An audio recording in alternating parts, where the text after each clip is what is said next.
And thank you for joining us for this webinar brought to you by AACC Annual Meeting and Clinical Lab Expo Exhibitor University. My name is Teresa Ronk, and I am the marketing contact for AACC Annual Meeting and Clinical Lab Exhibitor Expo University. Today's webinar, entitled Generating Sales in 2014, the New Boothmanship, is our entitle for today. If you have any questions, go ahead and type in your questions, and we will answer as many of those as we can. But if we are not able to respond to your question, we will also answer you by email following the presentation. Our presenter today has 3 decades of experience in working trade shows. She's been the exhibitor in the booth, the sales leader for booth staff, as well as coach and trainer for booth staff. In other words, she understands and knows your challenges. She has coached and trained exhibitors from organizations such as Smith Buckland, Hospitality Sales and Marketing Association, Long Beach Convention and Visitors Bureau, Intercontinental Hotels, Starwood Hotels, and many more. I have had the pleasure of working with her for the past few years as she coached exhibitors to help them maximize their efforts and time at trade shows. Please join me in welcoming Ellen M. Wilson, Sales and Marketing Coach and Trainer. Thank you, Teresa, and good morning, everyone. In today's webinar, we're going to cover 2 critical areas of your participation in the 2014 AACC Annual Meeting and Clinical Lab Expo. Those critical areas are 1, selling during the show, and 2, selling after the show. We're going to take a look at selling during the show, and we'll talk about how to use your space and your people in order to attract the attendees to your booth. We're going to look at qualifying attendees on the spot, and also we're going to talk about some techniques for capturing leads. And again, this is a recap of what we're going to talk about this morning. So when we take a look at your space and your people, one of the things that you want to do with your people is to review both your show goals and your staffing goals. You'll want to create a schedule and communicate that schedule to everyone that's going to be in the booth. You also want to review the exhibiting competitors so that you are aware of who your top 3 competitors are and possibly what they're going to be offering to your prospects as well. You will want to role play the sales presentation, and we're going to talk a little bit later in the webinar about how presenting in the booth is different than your traditional sales presentation.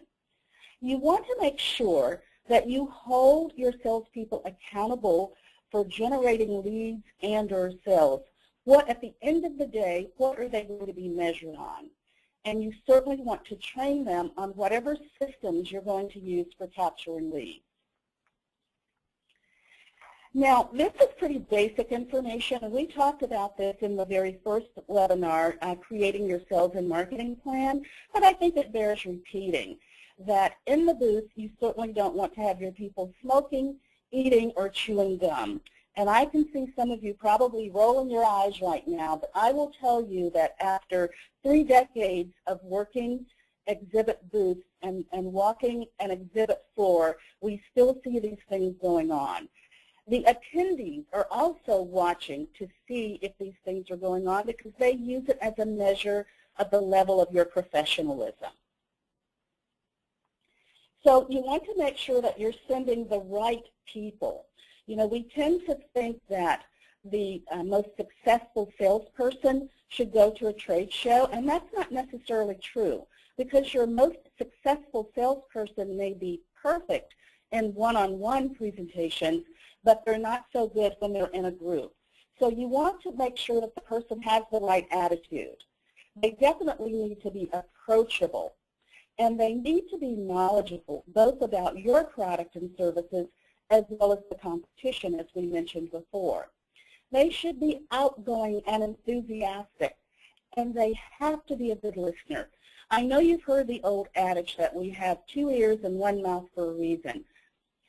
In addition to being a good listener, they need to be a good communicator. And how that differs from being a good listener is once they've heard what the prospect is saying to them, they need to be able to talk back to that message. They should be able to be polite to shoppers. And we're going to talk a little bit more about how to do that. And they certainly cannot be afraid of rejection. As salespeople, we all get a lot of no's. And what we need to remember is it's not personal. So 2 things that I want to talk about today before we get into the real meat of selling in your booth is how trade show selling is different, and also we're going to talk about what the attendees expect from you in a show. But let's talk about how trade show selling is different. And when I say different, I mean different from the traditional face-to-face selling or even from telephone selling. And there are 4 primary reasons for these differences. One is there's a limited amount of time. You only have a few minutes to capture and hold an attendee's attention. It's not like the 30 minutes or 45 minutes that you have when you're in their office or the hour and a half that you have when you take them to lunch. But in addition to the time being limited, it's a compressed period of time because they're not just looking at you in this space of time, they're also looking at all of your competitors. You want to understand that the attendee or the prospect is in information overload. Just think of the trade show floor and all of the visuals that are coming at them and everything that they're just trying to capture. So you need to be able to filter through this information overload and get your message across. Frequently, they are just tired. They're tired from taking in information. They're tired from walking the floor. They're tired from trying to still manage things back at the office. So we need to be cognizant of the fact that we could be dealing with someone who's absolutely exhausted, and we need to be able to relate to them. Also, they may not be 100% engaged. They probably are not 100% engaged. And a lot of this is because of technology, because they can still remain connected to their office, trying to accomplish work tasks, connected to their homes, still trying to manage what's going on with their family, yet at the same time trying to take in the information that you're giving them. But even all of that being said, the attendees have expectations of us as exhibitors. They expect exhibitors to talk to them. That's a pretty obvious one, but we hear from so many attendees that when they walk past an exhibitor's booth, they see exhibitors talking to each other on their cell phones, checking emails on their tablet, even talking to the competitors, and not really being open and welcoming to a prospect coming up. Attendees expect exhibitors to be prepared and to present. So don't feel like you are imposing upon them. That's their expectation. You're there to do business, and they're there to do business. They want exhibitors who want to be at the show. And this goes back to the point that we made about sending the right people. You want someone who's going to be outgoing and enthusiastic and present at the show. They want exhibitors to listen to their needs. You know, we as exhibitors, again, tend to just want to give the prospect all of the information about our product and service without listening to what it is they're trying to accomplish and what their goals are and talking with us. They want us to hear them. And they want exhibitors to be able to answer questions. Sometimes we don't have all of the answers, but an attendee is okay with being told, I'll get that information for you. So you can see that with the attendee's expectations, the limitations in time, exposure to the competition, and staying in touch with the home and the office, that the selling process will be somewhat different than the normal selling process. And as you know, your time with the prospect at the trade show is very limited. So from the time you make eye contact with the attendee to the time or to the point that you agree to the next step in the action, or the next action step, I'm sorry, you will want to take full advantage of being with them. So we have a 4-step process that will help you to manage both your selling time and the sales process while in your booth. The 4 steps in the process are to engage the prospect, to qualify the prospect, to present your product or service, and then to close this portion of the process. Now, know that we're not talking about closing the sale. We're just talking about closing this communication. So step 1, engaging a prospect. This is when you initially approach the person. They may come to your booth, or you may just see them kind of standing outside your booth, and it's okay to go up to them and to engage them. And you do this by making eye contact. It's almost like going on a date. You want to make that person feel that they're the only person on that trade show floor while you're engaging them.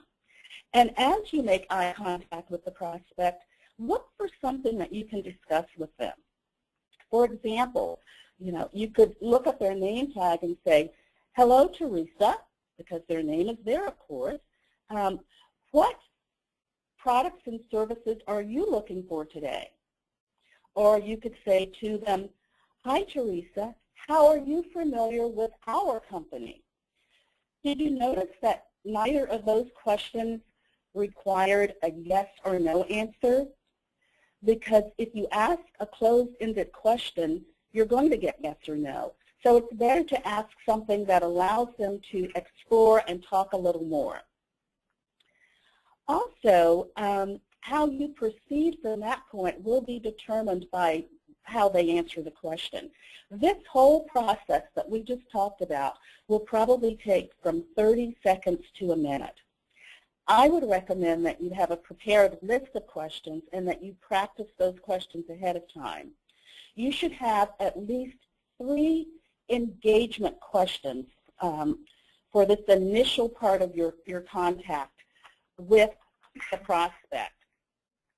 And those questions could be courtesy type questions, just general, how are you doing, what brings you to the show, to more defined questions.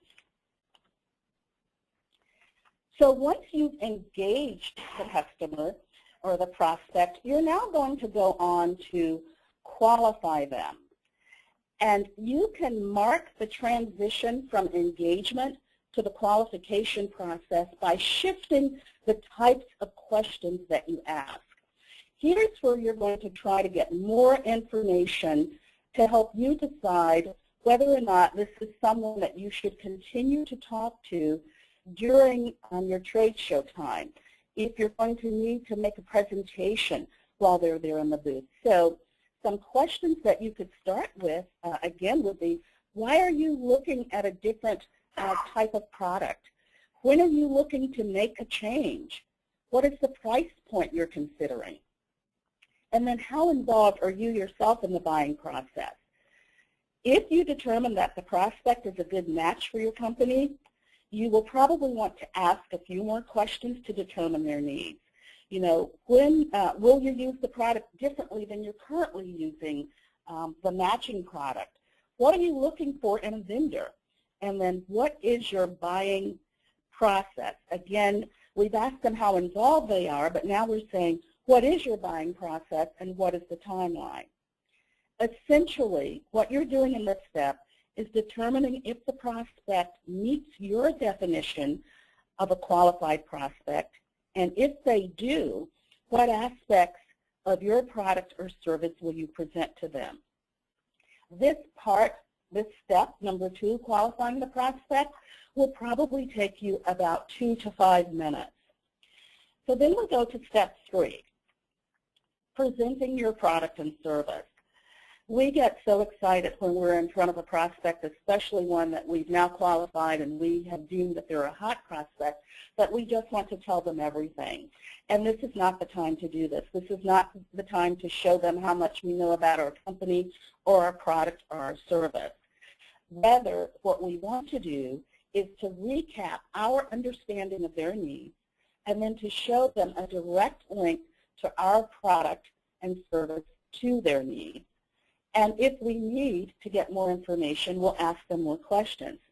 So as an example, we could say something like, thank you, Teresa, for taking time to give me more information about your company's needs. Based on our discussion, I believe we meet your criteria and a vendor for the XYZ product. What do you see as our next step, Teresa? Then once you've gotten that information back, you will want to present or demo only on what the prospect has told you their needs are. And again, I just want to emphasize this is not the time to try to demonstrate to them everything that you know about your company and your product or even about your competitors, because remember, they're already in information overload. You'll want to listen to their questions and their objections, and this is probably where they're going to interject that. So listen to how they ask the question to help you determine what their real concern is. Don't just listen to the words. You want to hear them, you want to feel them, you want to watch their body language as they're posing questions. And again, you'll answer those questions based on linking your product or service to their needs. This is going to be the longest step in the process, and it will take about 10 minutes. And then we go to step 4, closing. Now, again, this is not closing the sale. This is just closing this communication. And this step in the process will probably take 1 to 2 minutes, because at this point, you will have heard the prospect's needs, you will have listened to their objections and any related questions, and you will have presented your product or service. So what happens next is to make sure that your lead tracking information is complete and accurate. And we're going to talk about lead tracking later on. But you want to make sure that you've captured all of this information. And one way that you can ensure the accuracy is by, again, giving back to the prospect what you think you heard them say, repeating it back. So at this point, you want to disengage with the prospect, but you don't want that to be an awkward situation. So it needs to be as smooth and flow as well as step 1, which was the engagement. And you could say something like, thank you again, Teresa. I will be in touch by the end of next week as we agreed. So now we're going to talk a little bit about capturing your leads and your strategy for managing leads. And in this portion of the webinar, we'll talk about what the definition of a lead is. Once again, we're going to talk about training your staff. There's never too much training that can go on. The importance of prioritizing. We'll talk about planning the follow-up and creating a system. So if you were on the first webinar, we learned that the Center for Exhibition Industry Research found that almost 80% of leads generated at a trade show are never followed up. You know that your ROI for the show will depend upon your timely and effective follow-up. The lead management strategies that we're going to discuss today will help you be a part of the successful 20% of the people who do follow up. So whether you're using a lead retrieval system, a tablet, a cell phone, or good old-fashioned pen and paper to capture the information, it's important that you do and follow the steps that we are going to talk about now. So defining the lead. Your lead essentially is going to tell you the who, what, and when. Because the people in your booth who are collecting the leads may or may not be salespeople, you have to tell them what is and is not a qualified lead. You should identify the information you need in order to qualify the lead. It can be anything from company size to revenue to the intent to purchase to even the current status as a client with you. Role of the person is something else to consider. Now, although you're going to be training your people on how to capture this information, it is still important that you get buy-in from the people who will be using the form and asking the questions to make sure that they're comfortable with it. Because if they're not, then they're not going to capture the information that you need to make good decisions about moving forward.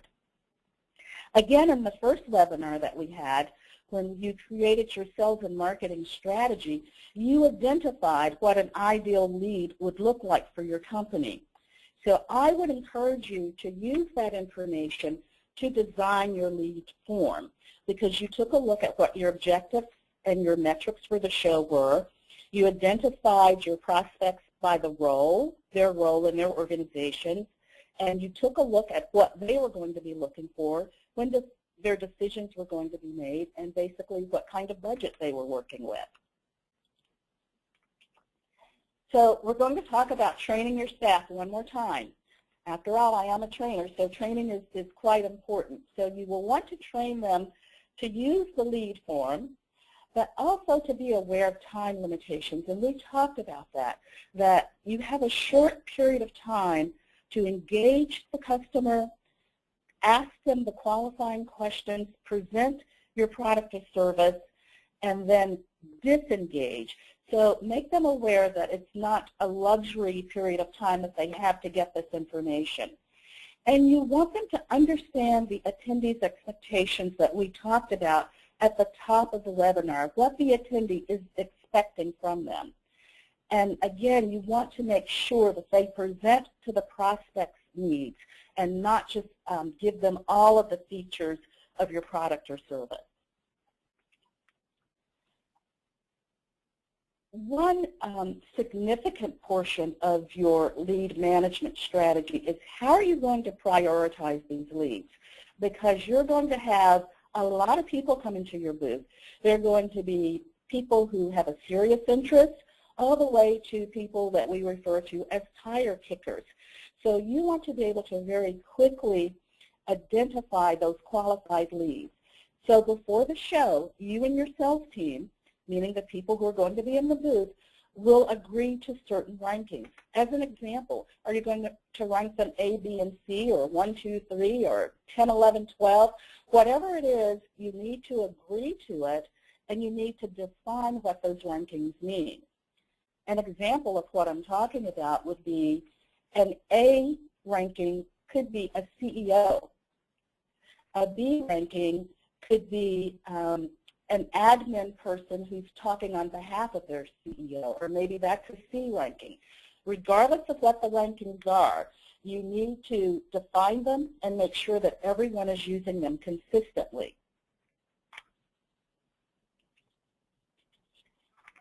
Also, you'll want to have a system in place, and you will have put the system in place before you ever go to the show. When will the leads be fulfilled? When you get back to your office, how are these leads going to be handled? Who's going to get the A leads? Who's going to get the B leads? Who's going to get the C leads? Because your time may not be better, and the best use of your time may not be to focus on those B and C leads. You may need to farm those out to your marketing team, but these decisions should be made ahead of time. Also, who's going to be responsible for follow-up on every different type of ranking, and who's going to be responsible for the reporting of the show? Again, this system should be in place before you ever go to the show, so that when you get back, you can just jump right into the follow-up. And as we talk about follow-up, we did mention already that it starts before the show ever starts. It starts before you get on the exhibit hall floor. And some of the ways that you can do that is, you know that there are certain pieces of information that the prospect will ask you for. So you can have that information already packaged and ready to go out with a letter, if that's how you send it out. Your admin can send it even while you're still at the show. You can just email them and say, you know, I talked with Teresa Law, and she'd like to get this brochure, and she'd also like a link to see a video, and that information can go while you're still at the show. So you'll do your planning pre-show. Your follow-up should be timely. Remember we said that 80% of the people never follow up. We don't have the statistics for the percent of people who don't follow up on a timely basis, but we've all heard the expression that the early bird gets the worm. So you don't want those hot leads, those A leads, those #1 leads to grow cold. You want to follow up on them as soon as you get back to your office, even before you start handling things that built up while you were away from the office. And again, you want to follow up to the prospect's needs. Don't just send out generic information, every brochure, every piece of collateral that you have. Make sure that it's the information that's going to speak to their needs. Now, those B and C leads, what happens with them? We can't just throw those people aside. You know, every visitor that comes to your booth should have the same pleasant experience, whether you consider them a qualified prospect or not. However, you do have the right to screen what we're going to call time wasters right now and to politely disengage them. So when you see that your conversation with an attendee isn't going to result in a qualified lead, you can professionally wrap up that conversation by saying something like, "It was nice talking with you, Teresa. I hope you enjoy the rest of the show." That way, the person leaves your booth with a positive impression, and then you can go on to focus on your qualified prospects. If you have inexpensive giveaways in your booth, this would be a nice opportunity to just present that to them as you thank them for their time. But I do want to caution you to remember that even though everyone who approaches your booth may not be a qualified prospect at this time, you never know when they will become a qualified prospect. So you have to be careful to treat them with respect, while at the same time not allowing them to take time away that you could be spending with them a qualified prospect.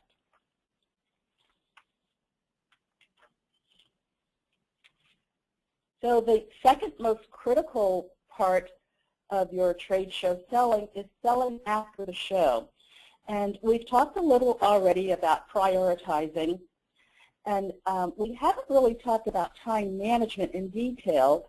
But the time management is, it's almost the point of being timely. You just have to make sure that you schedule the time to address these leads once you get back to the office. And as the little icon says, the image says, success is truly in the follow-up. Excuse me. We've mentioned that your follow-up starts before the show begins and that it has to be a priority. It has to be timely, but I want to focus on identifying who will do what and when, because if you've not done that, then these leads will fall through the cracks.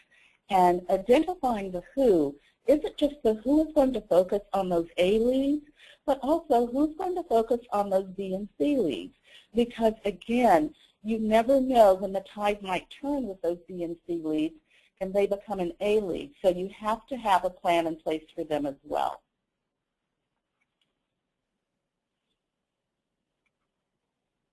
So the show is over. You had lots of people come to the booth. You have lots of leads. You have lots of A leads. And you want to evaluate the show and evaluate your ROI for the show. So the first thing that you'll want to do is to keep the entire team involved. It should not be something that one or two people do in isolation. Have everyone that participates in the booth be involved in discussing what happened, both from a subjective point of view as well as from a hard data point of view. So again, get everyone involved. Talk about what went on in the booth, what you saw happening in the floor overall, what you saw happening in your competitors' booths, and then take a look at your leads for your objectives review. Now here is the last page from your sales and marketing planner that you completed during the first webinar.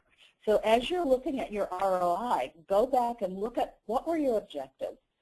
In this example, they were looking to increase brand awareness and to find new customers. Did that in fact happen? And what were your metrics for measuring that? If you said that you needed to get 25 A leads and 75 B and C leads, did that in fact happen? If you were looking to drive visits to your website, did you put a plan in place to capture that information ahead of time? And now that you're looking at it, did that happen? How many, if your target audience were lab supervisors and VPs or higher, how many of those people did you actually see? So again, you want to take the information that you set up on the forefront to look at that and measuring your ROI. Please excuse me. So what are some key takeaways from today's webinar?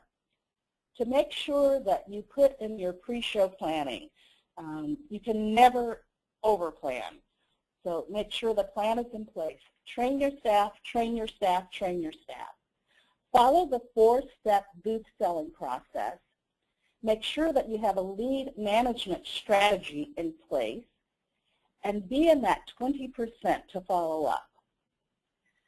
So I thank you all for your time. I'm going to turn the webinar back over to Teresa. Thank you, Ellen. Okay, Ellen did. That was great, by the way.